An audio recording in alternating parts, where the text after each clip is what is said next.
Hello, and welcome back to the Broken Respawn podcast. It has been a minute. Holy crap. I'm still wiping away the cryo sleep from my eyes. Yeah, right. yeah, I've set them on fire. It's working now. Fine. I found two of them. Yeah. It's fine. I found two of them. I've been frozen in carbonite for far too long. I don't know when Kiss Where is you can't even see me, but yeah. It's almost like there's a new game released today. That might be why the regular number 3 is not here. Could it be the thing that's apparently infected Twitch right now? Oh God, no! It couldn't possibly be that. No. Paleo's not that big of a game. No, I don't think. Could we mean Paleo? I to be fair, I'm looking forward to that. But yes, no. Yeah. Welcome everyone, anyway, to the Broken Respawn podcast. I hadn't done the bloody intro yet, because I suck. We forgot how this works. Yep. This is what happens when you walk away for a bit. I'm TBSliver, and I'm joined here today by the lovely SarinTal. Lovely, yes, lovely. Who seems to be awake and have an Amazon box behind him, it seems. Ooh, box. Shh. You didn't crop out my thing properly. No, I did. It's cropped. It's just it was in the green screen. Anyway, and at the far end is Kremlik, our not quite on fire pupper. Yay! Still got stuff. And we're here to talk about all things gaming and streaming and whatever else actually interests us. So welcome. How has it's been a month, hasn't it? It's been a while, especially for It's been a bit. as a middle person here. It has been a little bit, yeah. Kremlik has been steadily setting fires under my ass to get organised to go again. And To be honest, this is my fault. I've not been around. I think this is not Sliver. No, Every time it's like, hey, we're doing podcast. I can't make it. I'm sorry. It's not. It might be partially that, but it's not all that. Because also I've just been busy as sin. It may have been because you decided, let's change the date to make it easier, and nothing happened. Yeah. And we had events on as well, so it's like... Yeah, events happened. Saturdays. Never listen to anyone that thinks about making events happen on Saturdays that require coordination of multiple people and doesn't involve a bar. Don't. Don't do Saturdays. We don't. Let's do Saturdays to make it easy. No. Didn't happen. Did not work out well. So we'll be sticking to our regular Thursday schedules. Yeah, for the foreseeable future. Yeah. As I sup on I didn't have takeaway today.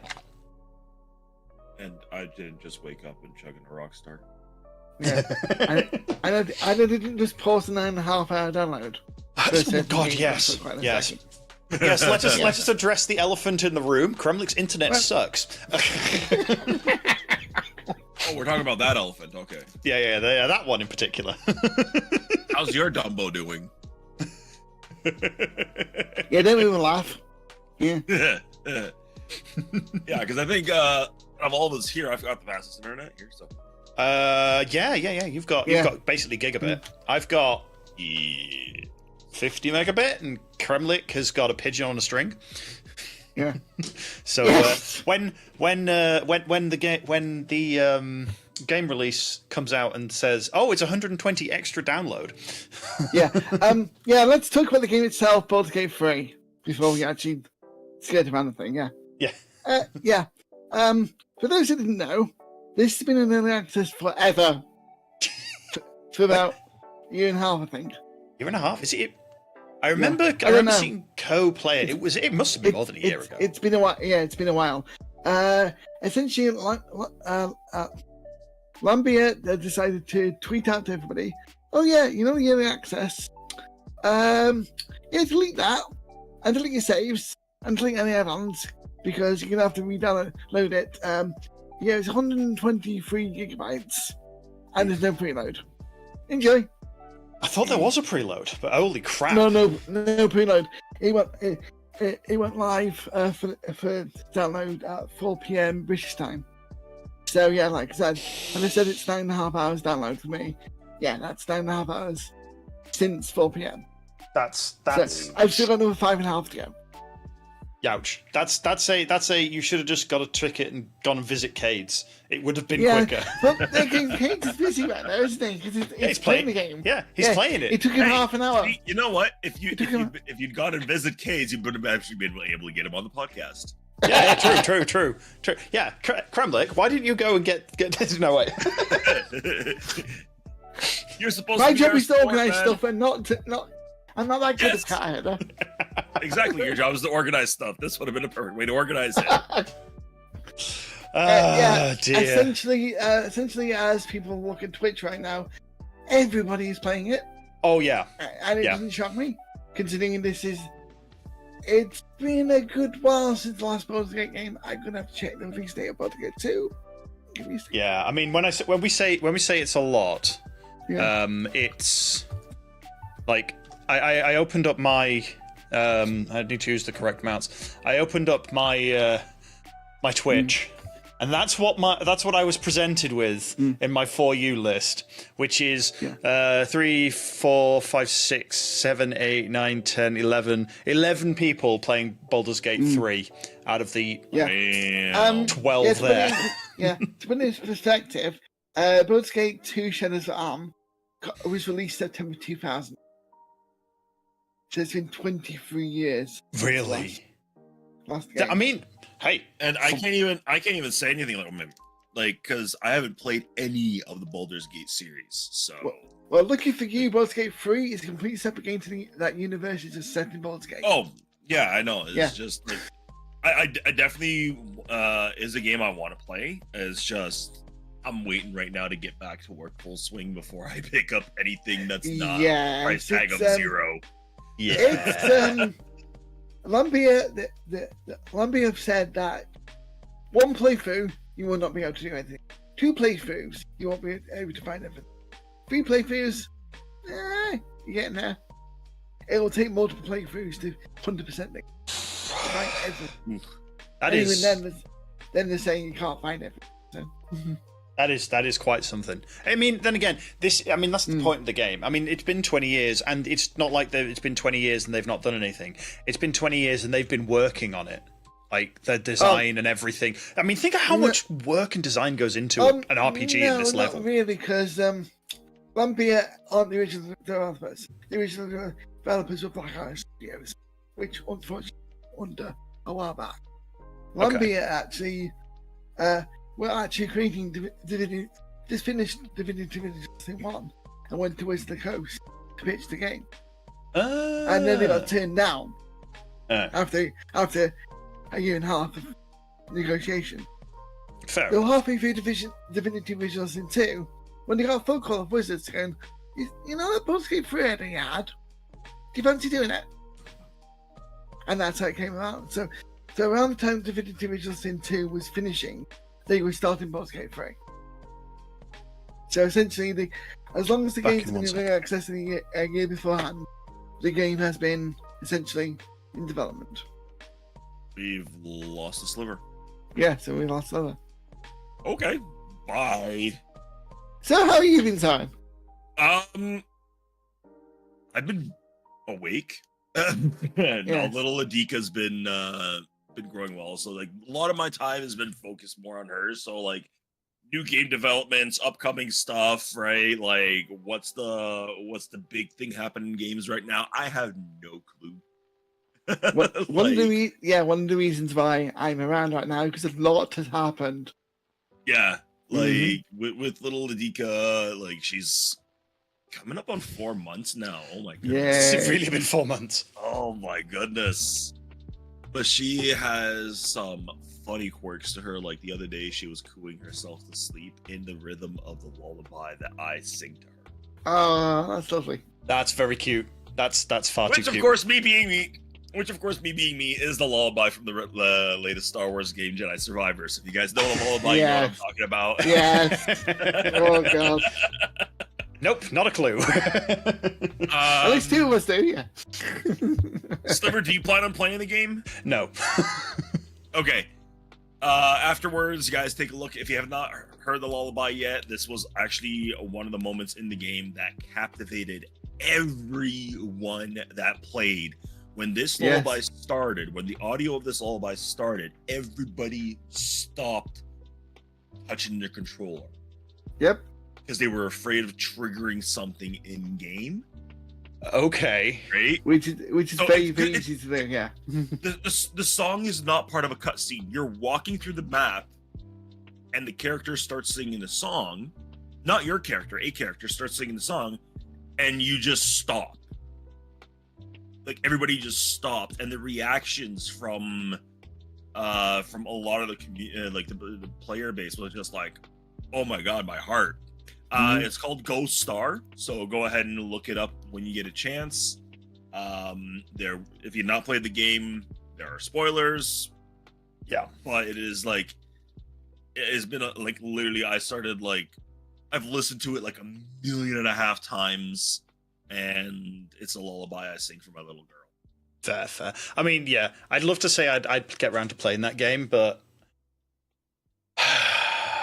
there's way too much on the list. Yep. It's just like I managed to catch some bits of you playing it, and I'm glad I caught the bits I saw. Yeah, because it's just like it's a game that I would love to play, but it's a game. That's one of the things that I'm finally able to see is that I can see a game when I go, I'd love to play it, but I'd never finish it. And there is a growing number of games that I've started and I don't think I'll ever get back to.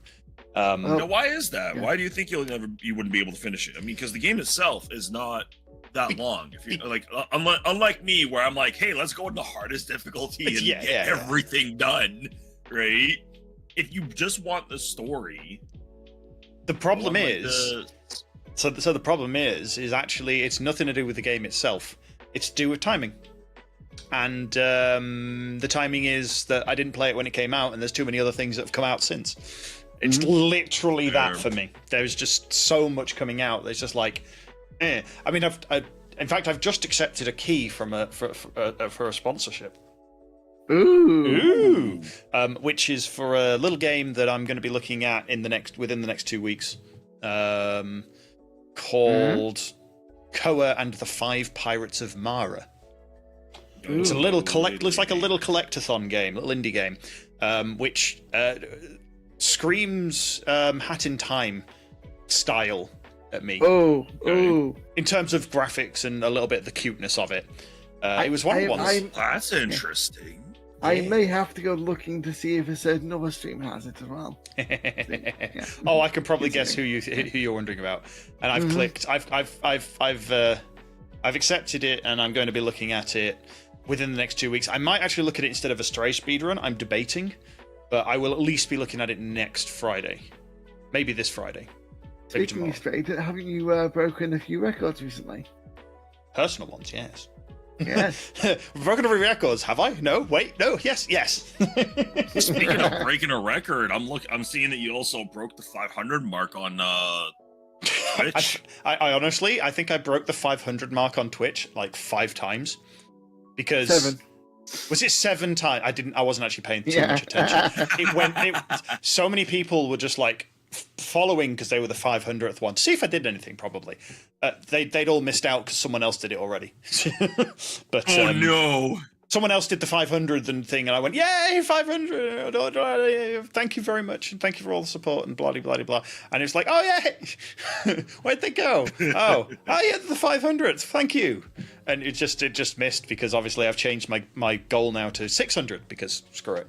Just little increments. But yes, so hit 500 followers on Twitch, and I'm surprised, to be brutally honest. Honestly, even though I do this a lot, it's quite something to think. It's quite it has. It's quite interesting to think 500 people have gone. Yeah, I'll listen to him. What are you all doing? What are you doing? Why are we here? We don't know. I mean, not just. I mean, there's several watching right now. Several have followed this channel as well, and thank you very much for all of you. I hope you okay. Are you? The Samaritans number is no. Well, they are, but you know. But yes. breaking personal records on Twitch, and also I've kind of got into the stray speedrunning and the speedrunning side of things, and I'm really enjoying it. It is going from someone who's watched a lot of speedruns to someone who's actually doing them. It is interesting seeing it from the other side, of how much replayability it gives you of a game, especially something like Stray, which, what is it? The average playthrough is about 8 hours. Or something like that, for like doing 100%, going through, seeing everything, picking up all the side bits. Because have you played it, Sarin? I can't remember if you have or not. No, I have not. It's one of those games where it's like it was big, and then something else.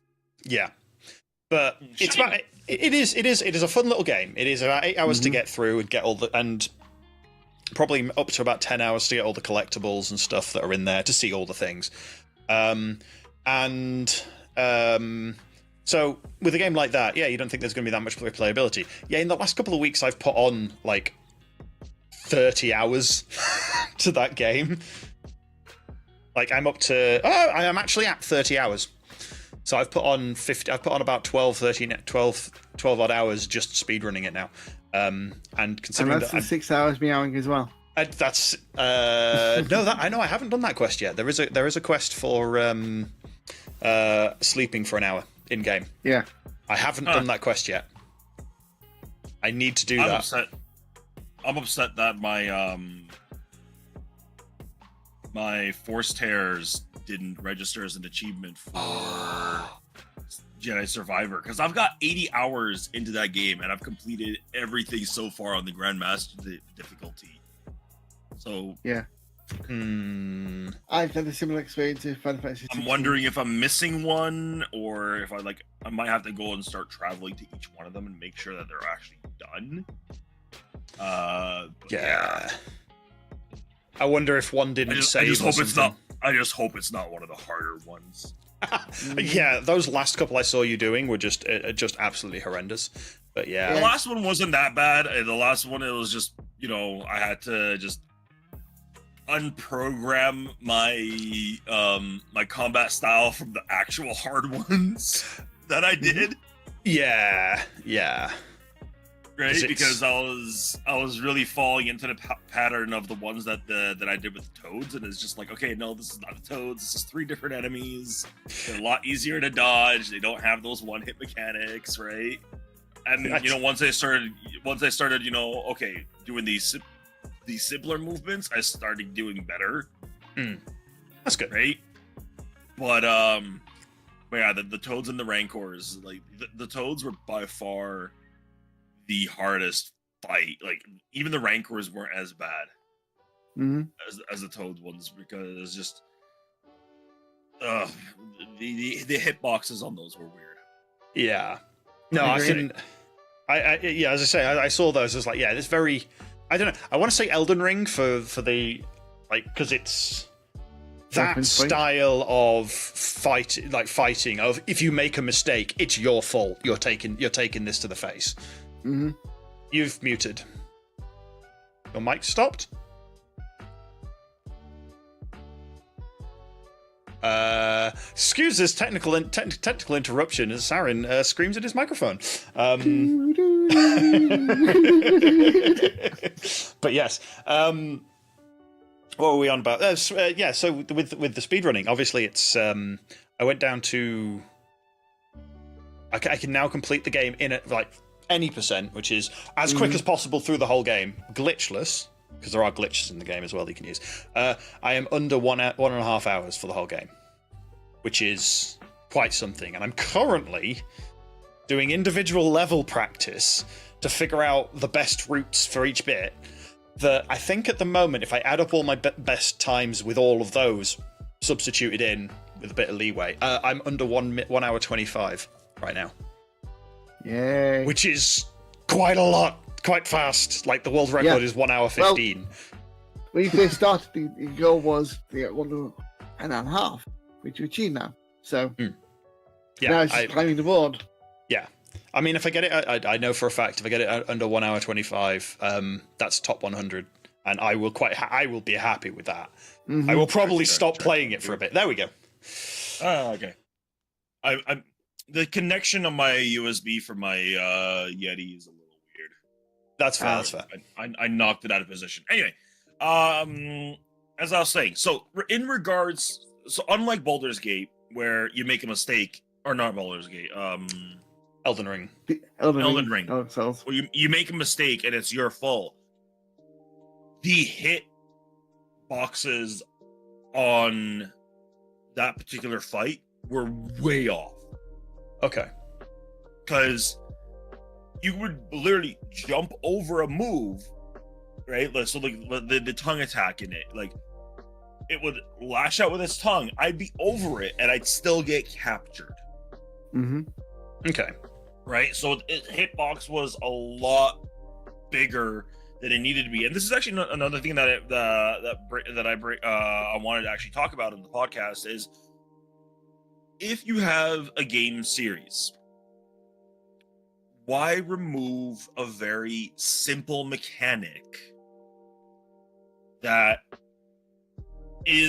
requires a bit of skill to pull off and helps you in the fight?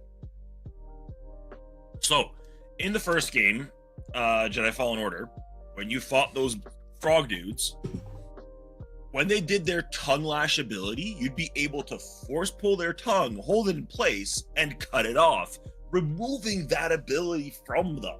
Because that was one of it's their one-hit mechanic, right? So, if we could remove that one-hit mechanic, it requires a little bit of skill.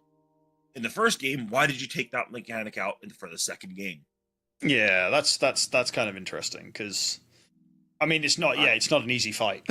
They did definitely. No, it's not. It's not an easy fight, right? And it's a fight everybody dreads. Like I've seen people literally go look at the fight and go turn off, goodbye. I'm not doing this. Yeah. Right. Mm-hmm. If you can make the fight just a simple mechanic, it's like I'm gonna do. They're going to do the force, the tongue lash. It doesn't reach the entire field, mind you, right? But if they do the tongue lash ability and you're like able to force pull it and cut off the tongue, removing the ability from that. If you were able to do that in the first game, why remove that for the second game? It was a very simple mechanic. It required a little bit of timing and precision. Yeah, I am actually surprised. That's one of my complaints. Is like. That's really one of my complaints with that fight is why remove that? I would say, and this is the armchair developer talking. I think it's more the case of the team felt by having that mechanic, it was too easy. So instead of actually designing around it, moved it to make it harder. But it wasn't too easy because the thing is, like, it's all it does is removes a singular ability from the chain of abilities that they have, right? Because they have other devastating attacks as well, right? As you progress through the phases of the boss fight, they'll do so they do a quick charge or they do an area jump, right? Like it's basically you remove one move set to and then the AI just goes, okay, well if I can't do that one, do the next one. Yeah, perhaps there was an issue somewhere in the coding or something. We'll never know unless somebody asks. Yeah, I mean, with those sort of things, it's one of those. Like, did they change? They could have changed the model. They could have changed the underlying mesh. Although it having the same attack. And it having already existed, it didn't look like there was much graphically different overall between this and the previous game. No, the honestly, the attack patterns and everything were the same for the first game. Yeah. Okay. The hitboxes were a little bit more wonky. That could be just game development overall, right? Yeah. But as far as the attack pattern, the character, the creature development, aesthetic, it was the same from the first one. Yeah. A little bit upgraded, but the same. They just took away the ability to cut off a tongue. Yeah. I wonder if it was something that they, in that case, it might have been something like when they were upgrading, because obviously you say there's probably been engine upgrades. In upgrading it, it was broken. They never got round to fixing it, basically. It got, it got left on the cutting room floor, as it were, from the update. Right. The irony. Yeah. It's a pity, yeah, because that fight did look, if you could take off the tongue of those frogs, it would have been imminently better. Imminently? Well, not imminently, but it would have, it would have made things. I don't even know if it would have made it easier. No, because you died a lot. You died a lot more to the other attacks. Them just going chomp and then chomping again. Yeah. It's just like, oh well, crap. Yeah, I mean, what really annoyed me about the tongue attack wasn't the fact that it was a tongue attack, because in itself it is relatively easy to dodge. You stay out of range of it.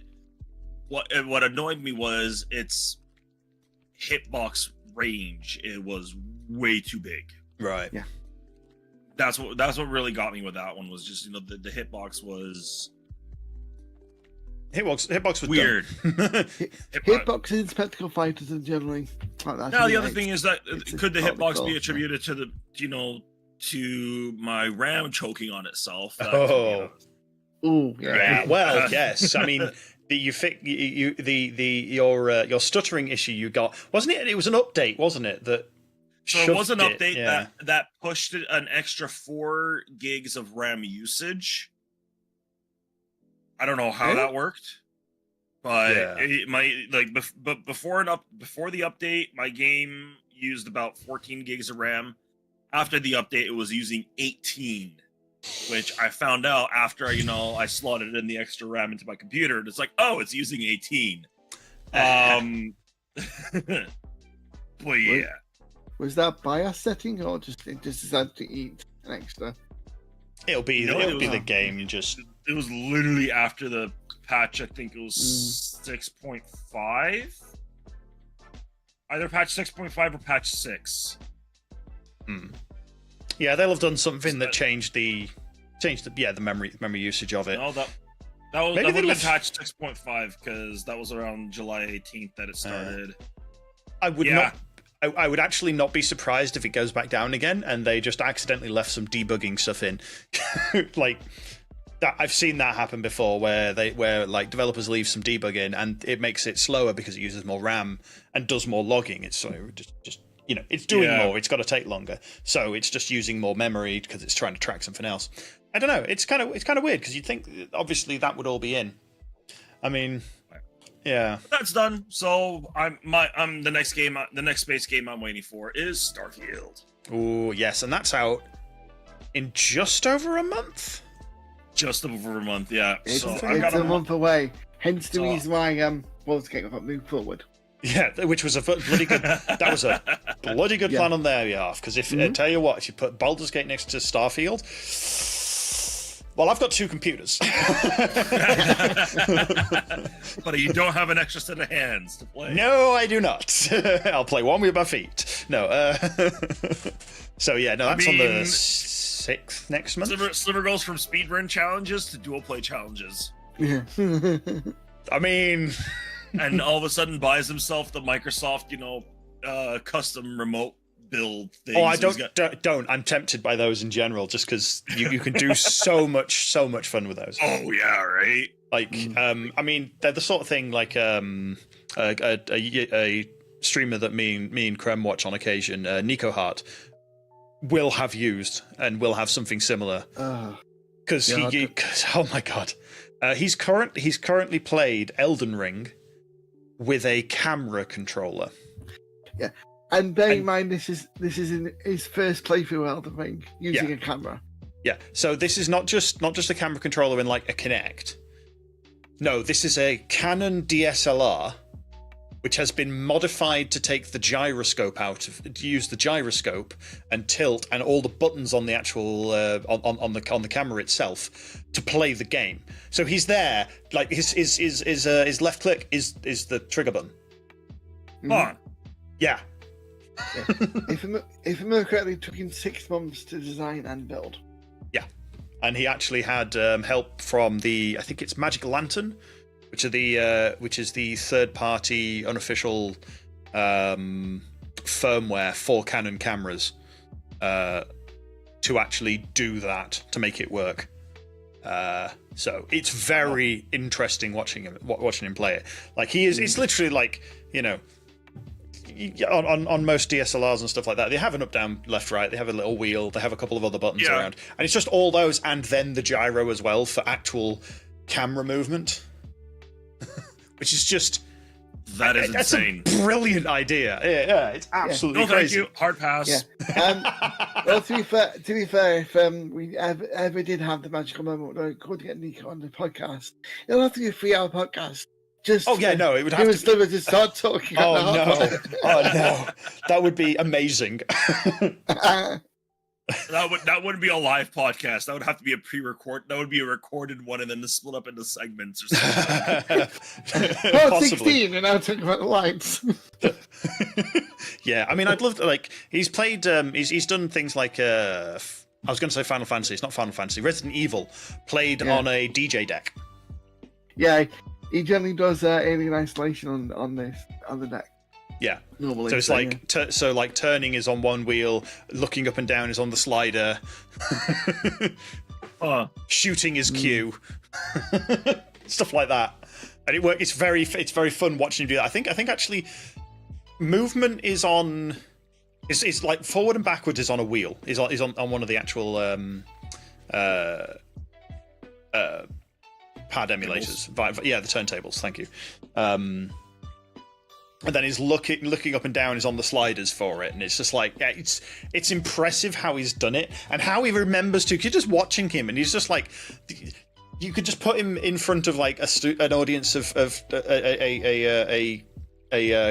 audience of 20,000 people on a stage playing music, and you wouldn't be able to tell he's not just playing music.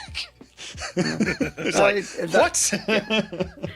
Yeah, because he was DJing during ESA as well. Yeah. Last weekend. Yeah.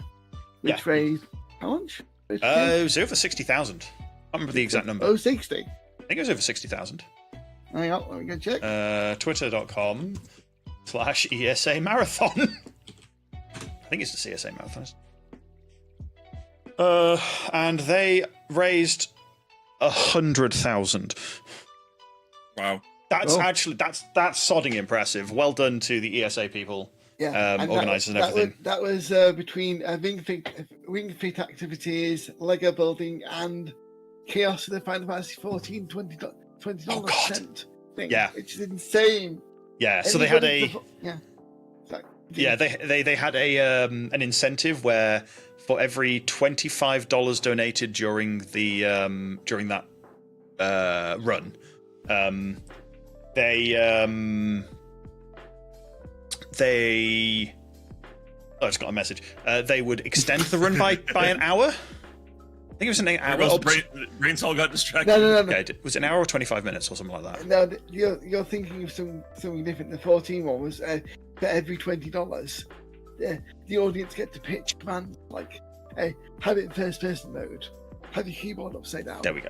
And they were playing for 23 hours. Yeah. Okay. Right. Yeah. Sorry. Yeah. And it was just that was madness to watch, because you'd get like 5 or 6 donations at one time. It's just like, oh no! Now you've got to flip your keyboard upside down, change UI to 400% so you can't see anything, and use first person camera. While not looking at the screen. It's like, oh no! And to let people know, this is just doing a Reborn.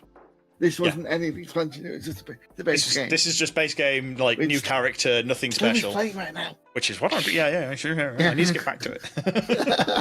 I haven't actually. I'm thankfully not addicted, which is surprising. He says after playing like 60 hours in a week, like 40 hours in a weekend or something like that. Somehow. But yeah, no, ESA Marathon doing 100,000 with that is amazing. That was for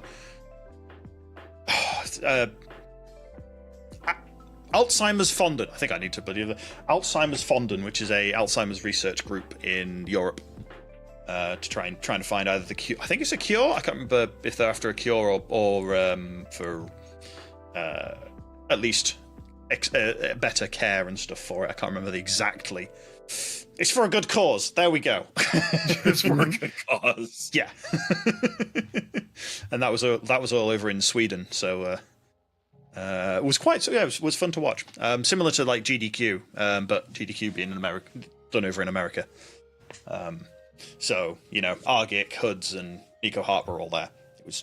I kind of wish I could have gone. Not gonna lie. But I looked at the price of tickets and I was like, bugger. So, yeah.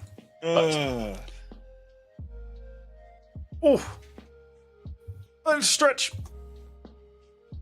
Good morning. Yes, good morning. Oh, yeah. I'm still waking up. It's like 1:30 in the afternoon, and I'm just like, brain catch up. Yeah. Just let everybody know, Baldur's Gate 3 concurrent and all-time peak is now at 395,444.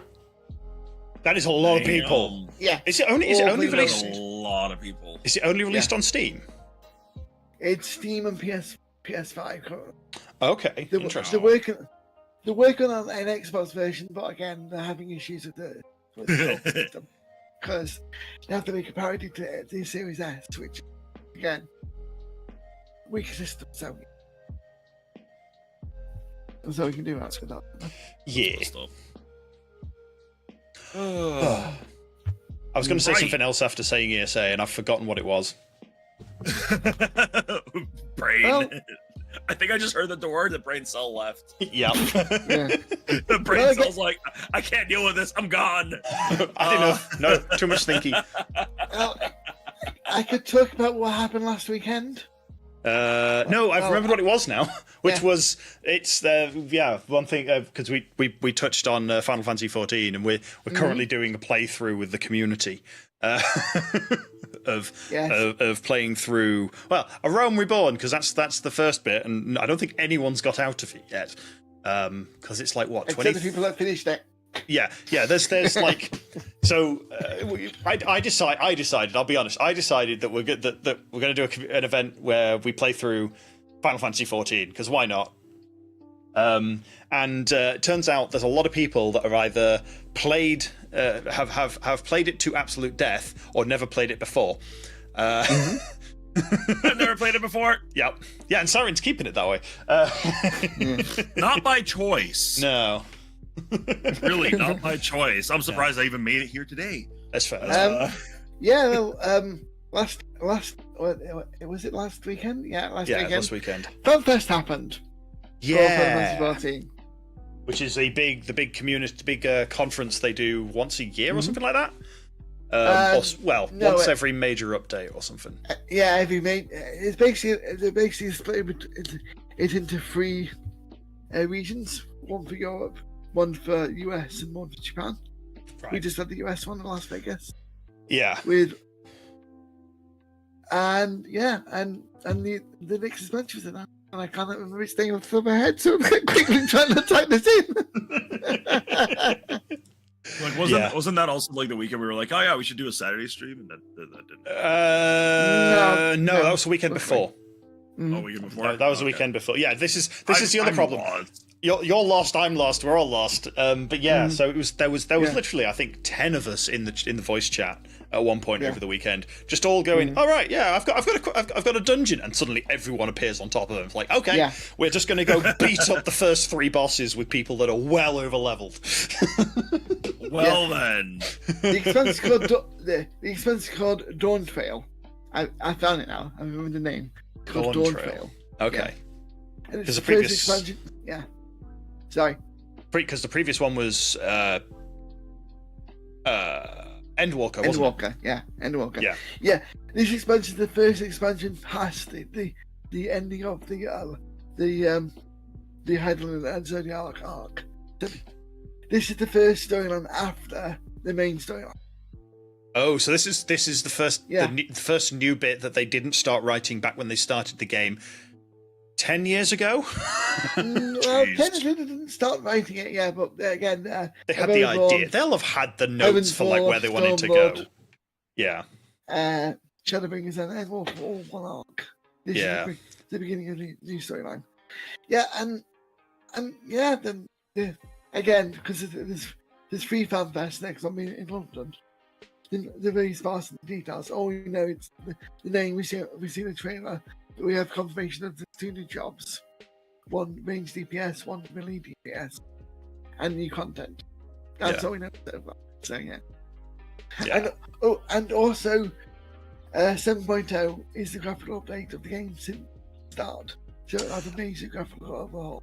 Oh yeah. Yeah. Yes, I actually saw about that post because it's going from the minimum graphical requirement of being I think it was a NVIDIA 780 or something older to and the recommended specs being an NVIDIA 980 or something like that to now the minimum is a 960. So the graphics card that's actually running this stream right now, ironically enough, my old little 960 is not getting off for free. It's currently doing come around for a second life, but then upping it to like recommended specs about 20 series NVIDIA. It's like that's going to be some nice graphical changes because it's already a very pretty game to start with. Like graphics in it are brilliant. Yeah, for an MMO, it's just one of the best looking games next to ESO and Guild Wars 2. Yeah. And considering that Guild Wars 2 and 14 are the same age. Yeah, roughly the same age, Yeah. Which Guild Wars 2 is also getting its own expansion. Yes. Well, everyone's doing new expansions. Yeah. And this ties in brilliantly to Sarin's reason for not playing so much. I cannot keep up with MMOs. Nope. And we shouldn't mention the fact that PoE 2 has officially got a launch date now. Oh God. As well. Yes, Path of Exile. For everyone that's sick and tired of Diablo 4, Path of Exile 2 is coming out in, when was it again? Next year? Summer next year. Summer next year. So if you can hold off on Diablo 4, there'll be a free, better than Diablo 4 option. Again, after what's happened this month with Diablo 4, issues. They're fixing the issues, but it's not very often that once a week they come back. The development team comes on the street and go, "We're sorry, we screwed up. We promised we're going to fix this." Like, where's he gone again? I don't know. But I'll continue talking about it. Essentially, what's happened with Diablo 4 is Diablo 4 has decided to do seasonal content like Diablo 3. The problem is with the first season, they absolutely nuked barbarians and sorcerers to the ground. Oh no! Because they could one-shot the final boss. Really? Yes. So they decided to change the way the mechanics are used because they want to put more focus on and not a certain trait or another trait. I'm not going into too technical, but they switched that around and it nerfed those classes to the floor. Added to the fact that they also nerfed the XP game between level 50 and level 100 because they wanted to have level 100 be an achievement. The problem is, most of the good content doesn't start till level 100. Oh no!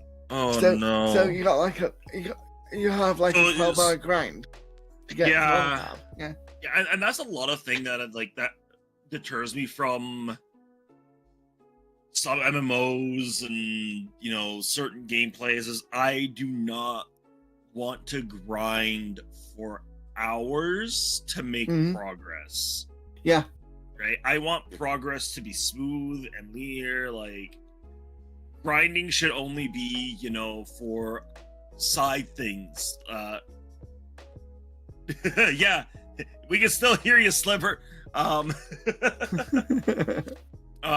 Grinding should be for side stuff and side quests, side achievements. Yeah. No, I completely agree.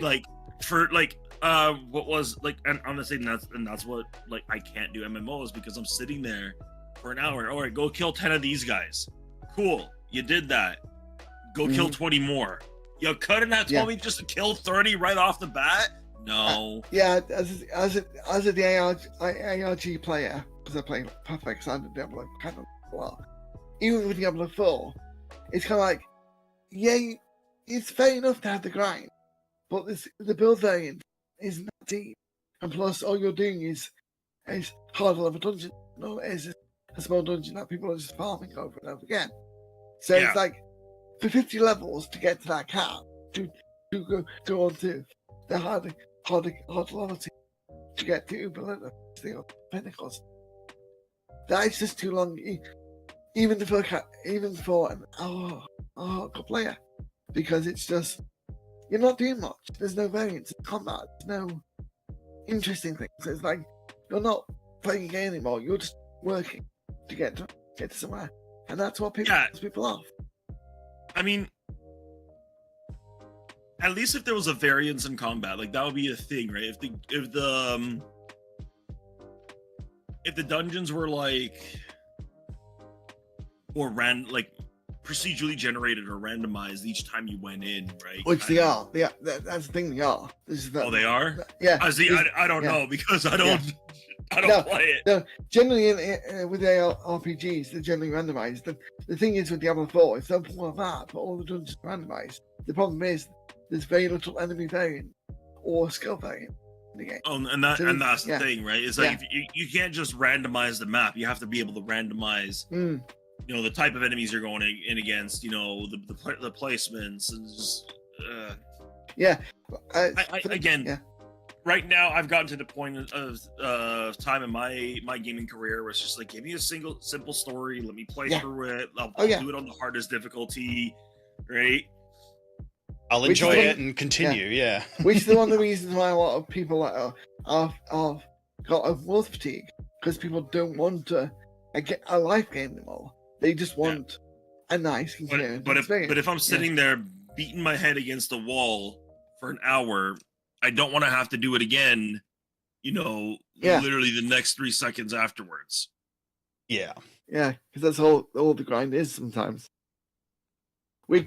Again, if you didn't know, with the next Star Wars game, one of the developers that said, "Oh yeah, our world's going to be this size. They're going to be the same size as an Assassin's Creed Odyssey map." It's like everyone. No, too big. No, please, no. And they had to is that back, Outlaws? Yeah, that was Outlaws. They were saying that each planet was going to be the same size as the continent on Assassin's Creed. I think it was Odyssey, but I think they said Valhalla. Some instances, people were, no, that's too big. Scale it back. Yeah. I mean, and they did. They said that. Oh no, it's not as big. It's not a forever game. You will be able to finish it. Yeah, that is one of the things. I mean, that's one of the things with MMOs, especially if you join one late as well. Is like, there's so much to do. Oh my god, I just want to play the game, and you realize that like even just playing the game is 100+ hours.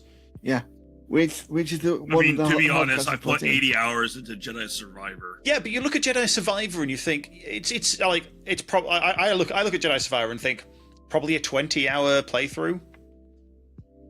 Once through on normal settings, enjoy the story, 20 hours, 25, 30 hours.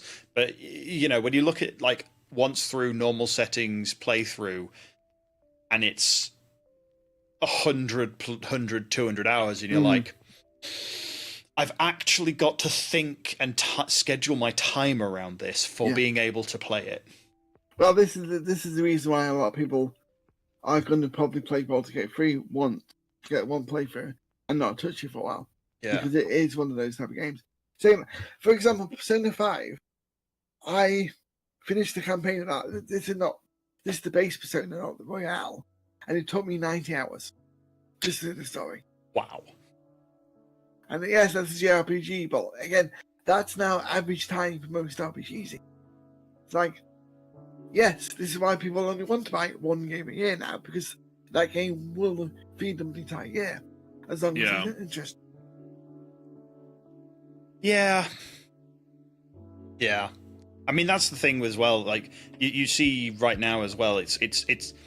There's a lot of people that are suffering from this fatigue as well right now with games that aren't even out yet.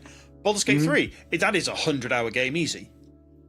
500. Yeah, it's a 100-hour game for one playthrough, possibly, if you're lucky and do it quickly. And then it's like you need to play it through 2 or 3 times. And then Starfield's going to be the same. Like, don't get me wrong, looking forward to Starfield. Yeah. I would have looked forward to Baldur's Gate 3, but I've not played any others. And I look at it and go, I don't know if I'm actually going to enjoy the game style. So you don't have the hype for it. I mean, that's kind of like me with what was it, Final Fantasy? Yeah. Right, because you were asking, it's like, why am I not getting into Final Fantasy? A, also MMO. B, as much as I enjoy the Final Fantasy universe, it doesn't draw me in like a lot of other different universes. Yeah. Well, yeah. I mean, you the universe that draws you in almost guaranteed is the Star Wars universe, and that's fair. I mean, not just Star Wars, the space sci-fi. That's true. That's actually that's fair. Oh, yeah, that's what really draws me in is the space sci-fi. Like I would have enjoyed Elite Dangerous a little bit more, if it had a story or some sort of quest path. And those kind of games I enjoy more with friends, and I'm finding that I'm enjoying games that have story, co-op, playability. Yeah, right. That's what I'm looking gearing towards more nowadays. Like unless it's like a quick story that I could quickly play through my own, not take years to play. Right. I guess this is just the difference of my outlook at being the difference between being a full-time gamer streamer to I'm a dad and this is what I'm doing for fun. Yeah.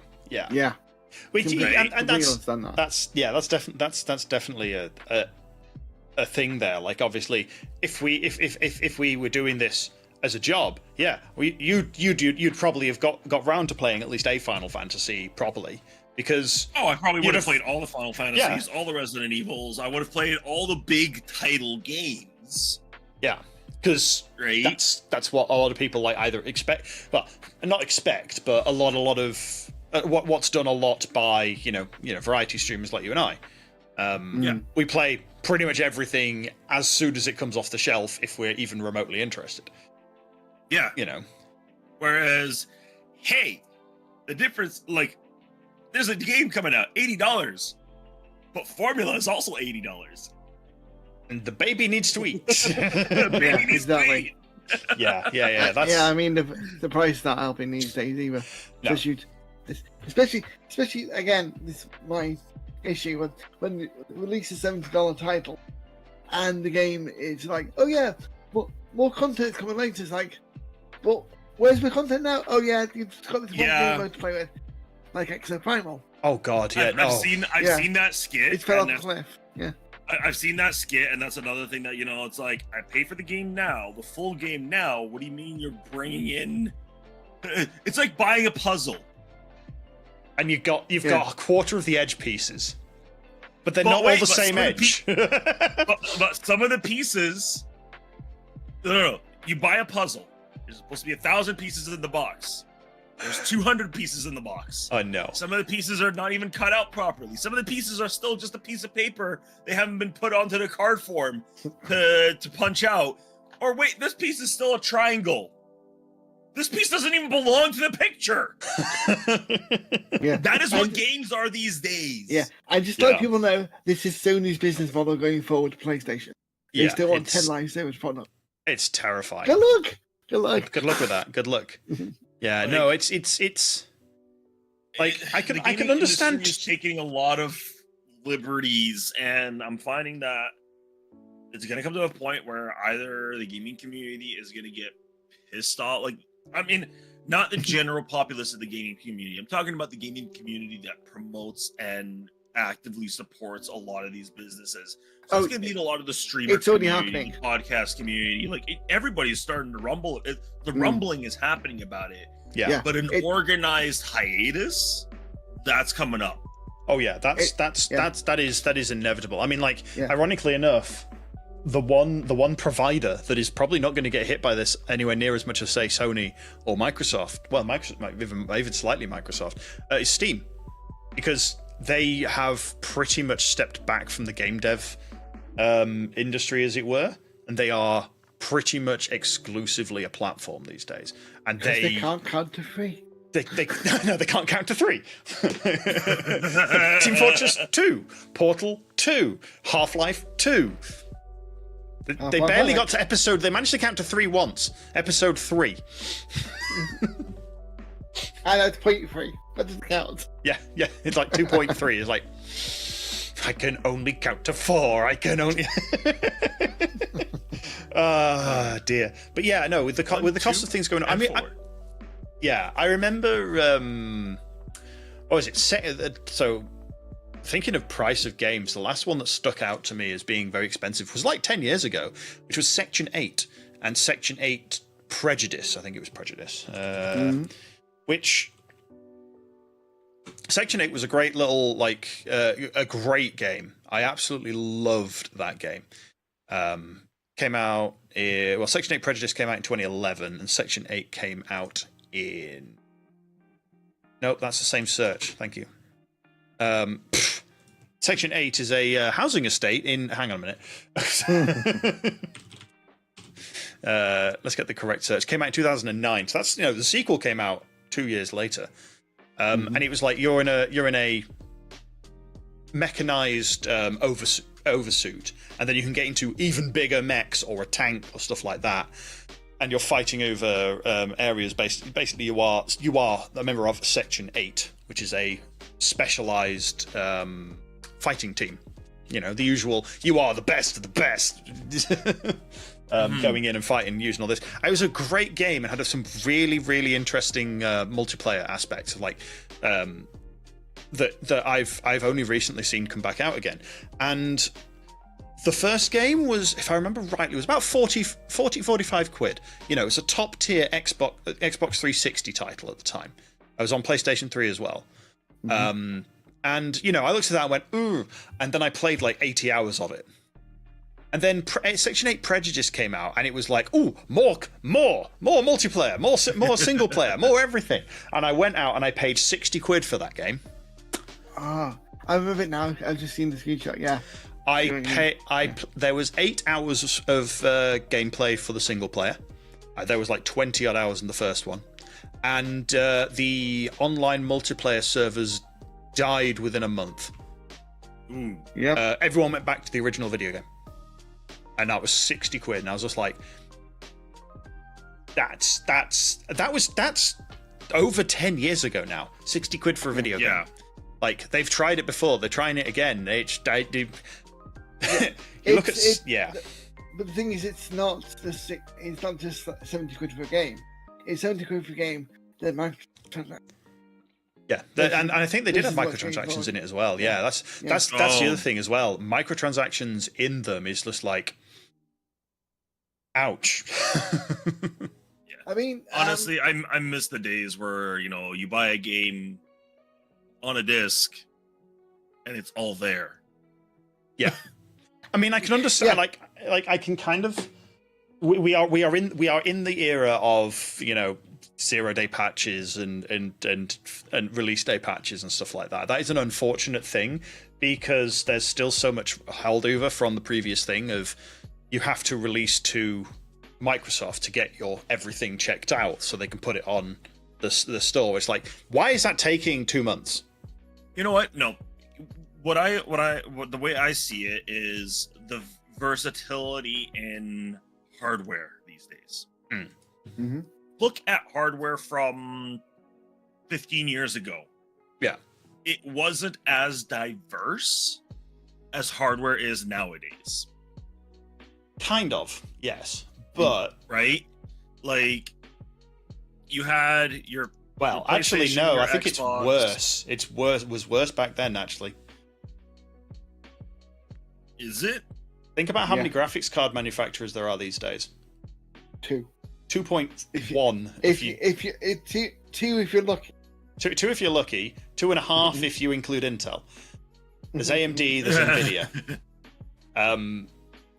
Back in 2004, 2005, there was 15, 20 graphics card manufacturers, all vying for the same piece of the pie, and everything supported something different.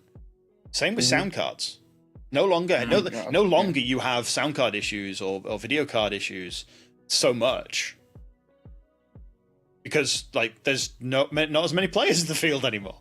You know, the hardware and the hardware diversity on the console side. I mean, that's where the consoles shine technically, is because this Xbox is the same as this Xbox is the same as this Xbox. The only difference these days between any of them is pretty much the storage capacity, and that's just down to they've invested in a 4 terabyte drive. Again, this is again looping back to Baldur's Gate 3, and I can't count how many times today. But yeah, that's one of the reasons why Baldur's Gate 3 is not on the Xbox currently. Is because the Series X and Series S are two completely different systems. But Microsoft won parity with the Series S. They want everything on available for the X. Yeah. Fortunately, the hardware is not good enough for it, so that's why it's delayed. Yeah.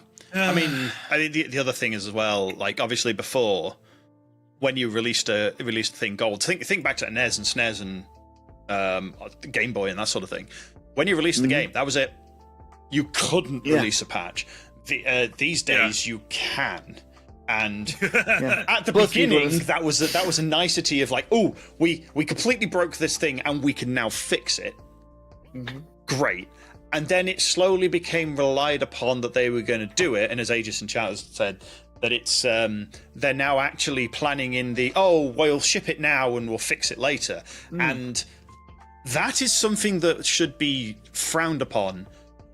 And not expect, like, should not be accepted as the de facto. I mean, we will take the exceptions that have happened.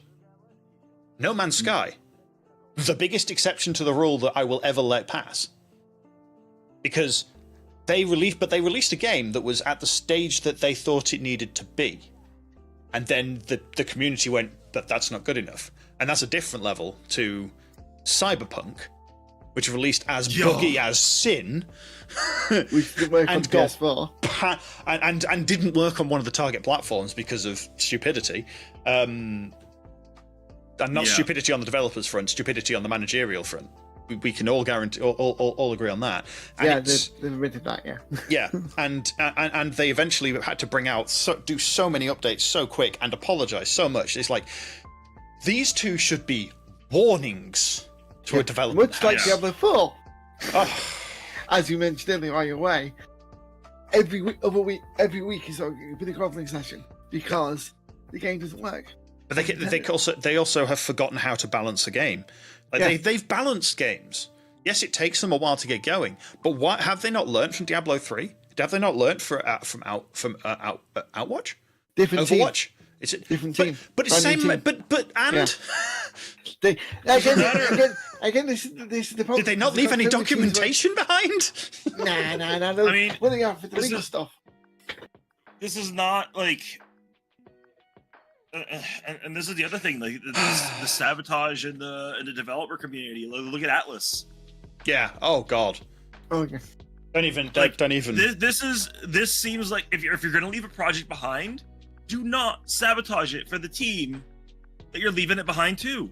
I mean, I've got that at the moment. I am changing jobs, and yeah, I know there's no one to take over. Like this is a slight downside. There's no one to take over from me for what I know. But I'm still going to leave them reams of documentation because I owe it to the other members of the team there to not, set the building on fire and walk away. Yeah.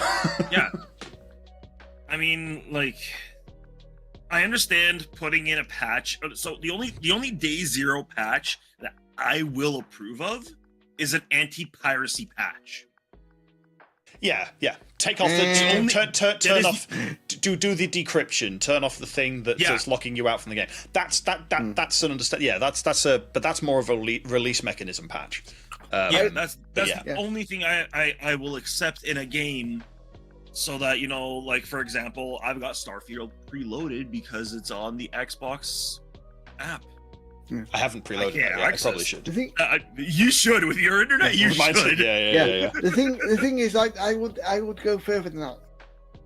I would accept a day one patch if the bug in the game is critical to be fixed, because for Final Fantasy 16, they famously said this game would not need a day one patch. They found a specific error which hardlocks the console, and that was the day one patch. That was fine. Yes, that is an acceptable patch. Game-breaking bug like that. Yeah, I mean, there was one on I've forgotten who it was. It was, I want to say it was Jace from Coffee Stain. I want to say Jace. Is that the right name? I think either he was saying or he mentioned one. This is just stuck in my head for them specifically. So if it's not you, sorry, and also hello. Yeah, he's no longer part of Coffee Stain. Yeah, but hi anyway. And it was like he'd been developing on a game, and working, and it was the day of release, and they pressed go, and then he started up the game, like the built version. And the menu wasn't there. Oh no! Game released an hour ago. There's no start menu. There's no menu to get into the game. It still doesn't. That was a 0-day patch. To what the EVE Online developers did and delete BIOS. Delete what? Yeah. The EVE Online devs released an update, and the update deleted one of the Windows files. So it deleted Windows. Oh no! Oopsie. Oopsie daisy. Yeah, that's been one of their famous patches that they had to roll back. Yeah. Ooh, yeah. Oops. Again, like, my question is, how are these things not tested? Because no one likes testing. No one likes QA. QA get blamed for everything. Yeah. People like QA, it's just that the publishers don't want to pay for QA and fire them all. Yeah. And wonder why. And they go, well, we've got the player base to the beta test the game for us. The game has been released. We're not beta testers for you. I'm sorry, but if you're gonna rely on the player base to test your software, you better be paying the player base to do so. And stop charging us so much for these games that are half finished. No, that's how developers work these days. We pay to fix their product that we pay for.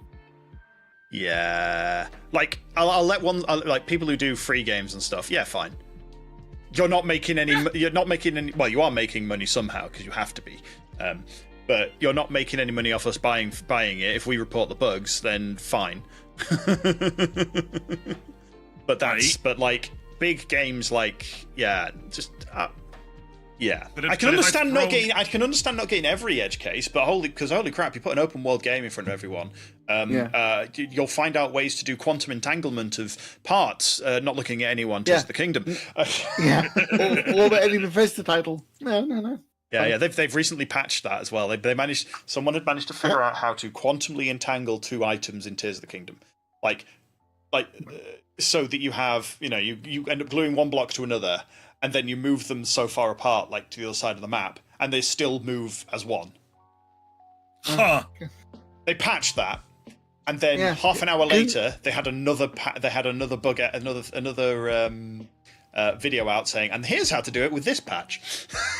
Well, they've had the item notification flying by, and now this.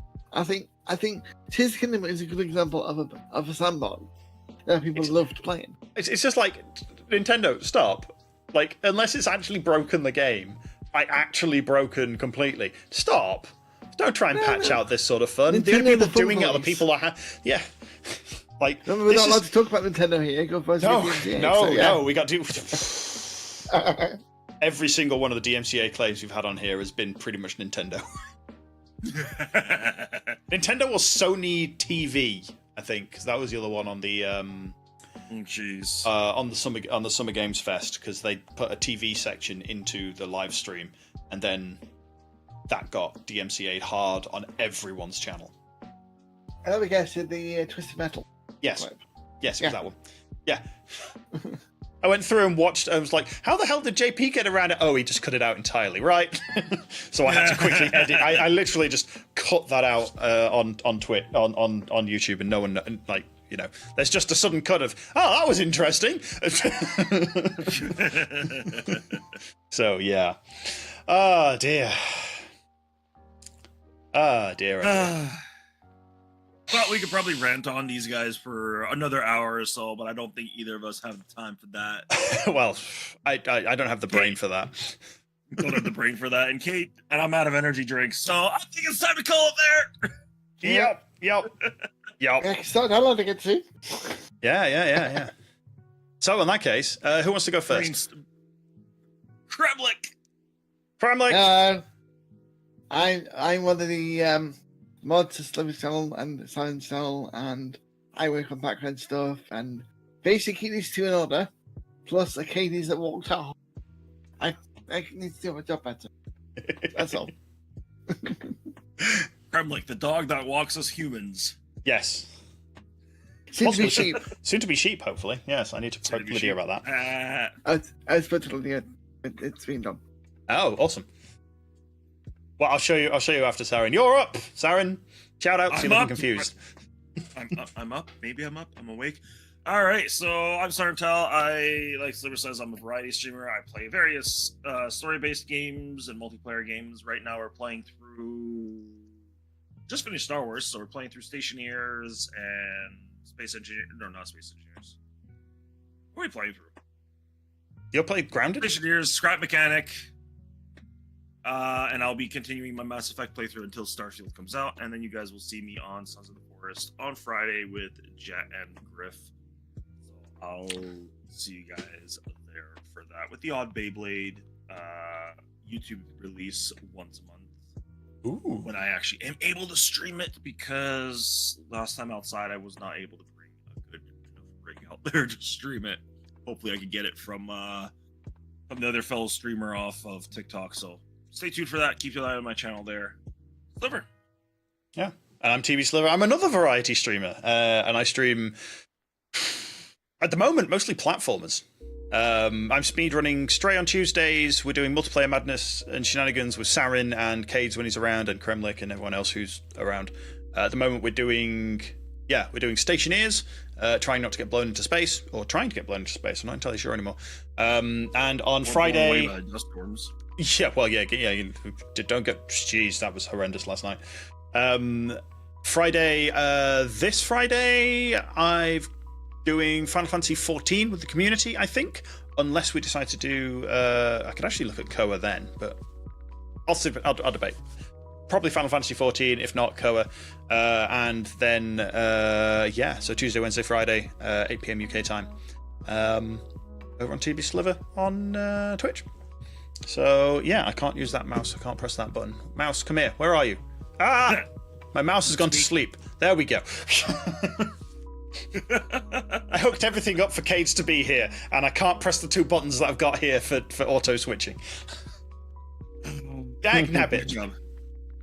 So yes, that is us for this fortnight, maybe week. We might be back next week with a Final Fantasy long chat with Caedes and some other creators who are Caedes, Krem, Misty maybe. You may not have heard of. Maybe Lydia. Probably not Sarin, because... maybe Sarin, who knows? Yeah, we'll put Sarin in the middle with and he can just be a confused face the whole time. Monkey in the middle? It's monkey in the middle, yes. You can ask the stupid questions that nobody thought of before. Yeah. Sounds like a plan. Anyway, that'll be us next time. Keep an eye out. If you're not following already, hit the subscribe button, because we're on YouTube, not Twitch. Hit the subscribe button and hit the bell icon to get notified when we go live. And if you've liked this, please press the like button. We know you've been watching and enjoying this. Other than that, thank you very much everyone for joining, and we'll catch you next time. See you later. Take care.